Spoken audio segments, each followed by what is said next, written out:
Business को खड़ा करने में सबसे बड़ा रोल होता है ऑपरेशन का, कि आप किस हिसाब से अपनी डे टू डे एक्टिविटीज़ को मैनेज करते हो, अपने एम्प्लॉयज़ को मैनेज करते हो, अपनी प्रोडक्ट और सर्विस से रिलेटेड चीज़ें मैनेज करते हो। तो आज का जो लेक्चर है वो इसी चीज़ पे होने वाला है कि आपकी ऑपरेशनल एक्टिविटीज़ को आप कैसे इन्हांस कर सकते हो, कैसे एक्सीलेंस कर सकते हो, कैसे उसको इंक्रीज़ कर सकते हो। तो लेट्स स्टार्ट द लेक्चर।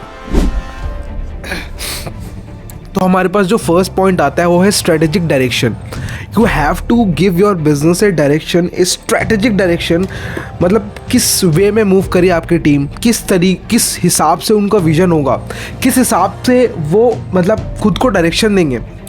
इन सब चीज़ों को आपको प्लान करना है। अगर आप एक बिजनेस ओनर हो ना, तो आपका ये मेन रोल बनता है कि आप अपनी टीम को बताओ कि आपका विजन क्या है, आप क्या गोल अचीव करना चाहते हो, आपकी क्या स्ट्रेटेजिक डायरेक्शन होने वाली है, आप किस वे में मूव कर रहे हो।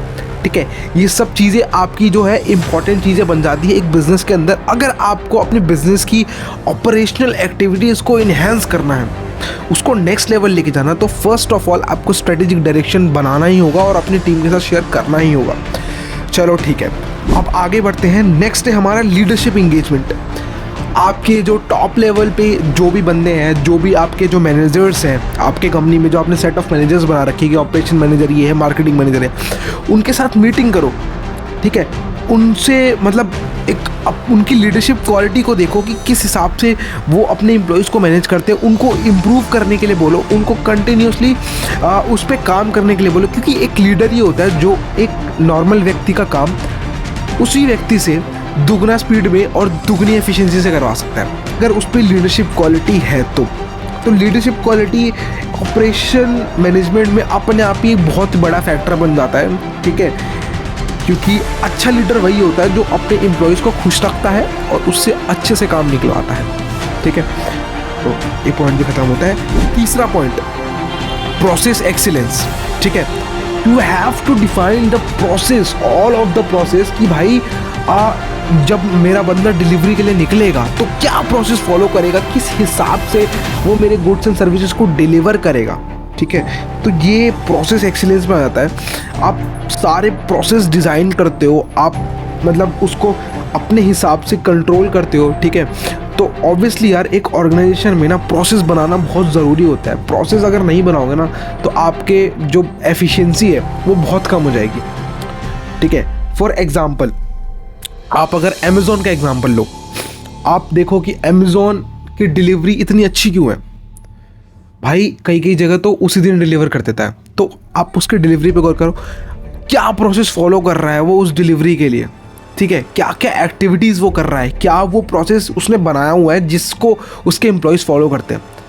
तो ये स्टडी करना बहुत ज़रूरी होता है, कंपनीज की क्रॉस स्टडी करना। ठीक है, फोर्थ आपका प्रोडक्ट सर्विस इनोवेशन। इसका मतलब कि आपके जो प्रोडक्ट है या सर्विस है उसमें कंटिन्यूसली इनोवेट करते रहो। ठीक है, क्या फीडबैक आ रहा है कस्टमर का, भाई धड़ाधड़ लिया कि कस्टमर ने बोला कि डिलीवरी ख़राब है, धड़ाधड़ उस पर काम करना स्टार्ट कर दिया, अब डिलीवरी को इम्प्रूव करा।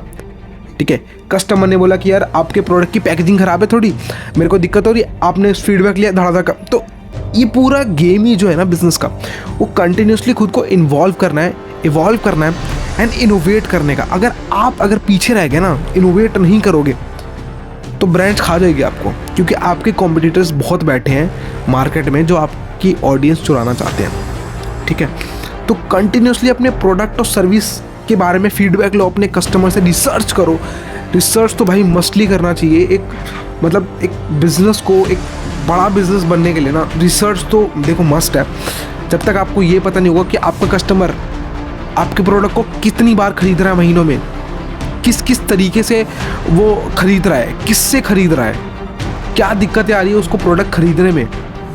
ठीक है, क्या प्राइस का कोई इशू है या पैकेजिंग का कोई इशू है, तो रिसर्च करना बनता है डूड।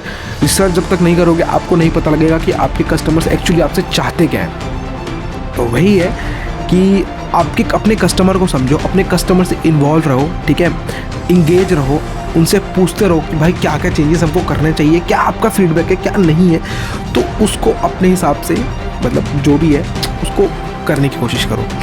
ठीक है, ऑब्वियसली आई एम 100% श्योर आपका रिजल्ट ज़रूर आएगा। ठीक है। तो नेक्स्ट पॉइंट की तरफ बढ़ते हैं, एम्प्लॉयज़ इन्वॉल्वमेंट। यार देखो, कोई भी ऑर्गेनाइजेशन होती है ना, उसको एक इंसान बिल्ड नहीं करता, समझो। एक बिल्डिंग के कोई भी, आपने कोई ऐसी बिल्डिंग नहीं देखी होगी जो एक ही पिलर पे खड़ी हो, ठीक है। बहुत सारे पिलर्स होते हैं एक बिल्डिंग को खड़ा करने में। तो वैसे ही बिजनेस है, बिजनेस कोई एक इंसान खड़ा नहीं करता, पूरी टीम मिलके करती है, पूरे एम्प्लॉयज़ मिलके करते हैं। जब तक आपके एम्प्लॉयज़ आपकी तरफ अकाउंटेबल ना हो, नहीं होंगे, तो आपका बिजनेस बहुत तेज़ी से ग्रो नहीं कर सकता, ठीक है। तो आपको क्या करना है, अपने एम्प्लॉयज़ के साथ इंगेज होना है, उनको अपने डिसीजन मेकिंग उसमें इन्वॉल्व करना है, ताकि यार उनको भी अपने अंदर सेटिस्फेक्शन रहे कि हाँ, I am a important part of this company, मेरा कुछ बड़ा रोल है यहाँ पे। मैं मतलब अगर आप उससे इतना मांगोगे ना, आपको इतना करके देगा, ठीक है। तो आपको अपने एम्प्लॉयज़ को इन्वॉल्व करना है आपकी डे टू डे एक्टिविटीज़ में। आप जो डिसीजन बना रहे हो, आप कोई बड़ा डिसीजन लेने वाले हो ऑर्गेनाइजेशन से रिलेटेड, फॉर एग्जांपल आप ले रहे हो कि भाई मेरी डिलीवरी, जो आपकी जो डिलीवरी कर रहा है पार्टनर, आप डिलीवरी पार्टनर चेंज करना चाहते हो, तो आप अपने टीम से डिस्कस करो कि हाँ यार, ये फिजिबल है कि नहीं है, क्या मेरे को शिफ्ट करना चाहिए, क्या मेरे को ये करना चाहिए, वो करना चाहिए। तो ये आपको अपने टीम के साथ डिस्कस करना पड़ेगा, अपने एम्प्लॉयज़ को इन्वॉल्व करना पड़ेगा, ताकि उनमें भी मोटिवेशन फैक्टर आता रहे। चलो ठीक है, 6 पॉइंट की तरफ बढ़ते हैं, कमिटमेंट टू क्वालिटी। भाई ये एक ऐसा पॉइंट है ना, जो मेरे को लगता है कि हर बिज़नेस ओनर को समझना चाहिए, हर बिज़नेस ओनर को ये इम्प्लीमेंट करना चाहिए। आपने जो क्वालिटी सेट करी हुई है अपने प्रोडक्ट के लिए, ठीक है, वो आपको अपने कस्टमर को प्रोवाइड करना है ट्रांसपेरेंसी से। आप किसी दूसरे का एग्जाम्पल मत लो, आप किसी दूसरे की क्वालिटी मैच करने की कोशिश मत करो भाई, क्योंकि उसने अपनी क्वालिटी स्टैंडर्ड सेट करे हुए हैं, उसकी मार्केट कुछ और है, आपकी मार्केट कुछ और है, ठीक है। तो फॉर एग्जांपल ये पेन है, ये 5 रुपये का पेन है, और अगर मैं चाहूँ कि इसकी क्वालिटी स्टैंडर्ड मैं पार्कर से 1000 रुपये वाले पेन से मैच करना चाहूँ, तो ऑब्वियसली वो नहीं हो सकता, ठीक है। तो मेरे को क्या करना पड़ेगा, मेरे को अपने प्राइस सेगमेंट में ही इस प्रोडक्ट को इनोवेट करके और बढ़िया बनाना पड़ेगा, ना कि उससे कंपेयर करके उसको टक्कर देना पड़ेगा। क्योंकि ऑब्वियसली यार ऑडियंस दूसरी है, वहाँ पे प्रीमियम ऑडियंस बैठी है, यहाँ पे वो ऑडियंस बैठी है जो मतलब इतना खर्च नहीं करना चाहती पेन पे, ठीक है। तो बात समझो, कमिटमेंट टू क्वालिटी का मतलब हो गया कि भाई आपकी क्वालिटी को, आप बेसिकली अपनी क्वालिटी को नज़रअंदाज ना करो। आप जो बोल रहे हो कि कस्टमर को ऑफ़र करोगे, वही ऑफ़र करो, ना कि कुछ और, क्योंकि बहुत सारे स्कैम्स होते हैं आजकल, तो कस्टमर ट्रस्ट नहीं कर पाता है, ठीक है। 7th पॉइंट आपका हो गया सुपीरियर सेफ्टी। सेफ्टी चाहे वो आपके एम्प्लॉयज़ की हो, चाहे कस्टमर्स की हो, ठीक है। तो सेफ्टी बहुत ज़रूरी है अपने, जैसे फॉर एग्जांपल मैं आपको देता हूँ कि अगर आप एक मेडिसिन बनाने वाली कंपनी हो, ठीक है, या आप रोज़ाना की डेली की चीज़ें बनाते हो, फॉर एग्जांपल आप टॉयलेट क्लीनर बनाते हो, फॉर द कस्टमर सेफ्टी आपको उसके ऊपर लिखना पड़ेगा कि मतलब बच्चों से दूर रखें, हाँ, इसको खुली उसमें यूज़ ना करें। तो ये सब चीज़ें आपको कस्टमर को बतानी पड़ेगी। तो ये सब चीज़ें भी सेफ्टी में आ जाती है। एम्प्लॉयज़ की सेफ्टी कैसे हुई, एम्प्लॉयज़ की सेफ्टी की भाई आपने मतलब फायर से बचने के लिए चीज़ें लगा दी। अगर कोई मान लो कोई हादसा हो गया कल को कंपनी में, तो उसके लिए आपने एम्प्लॉयज़ की सेफ्टी के लिए ये सब चीज़ें करी।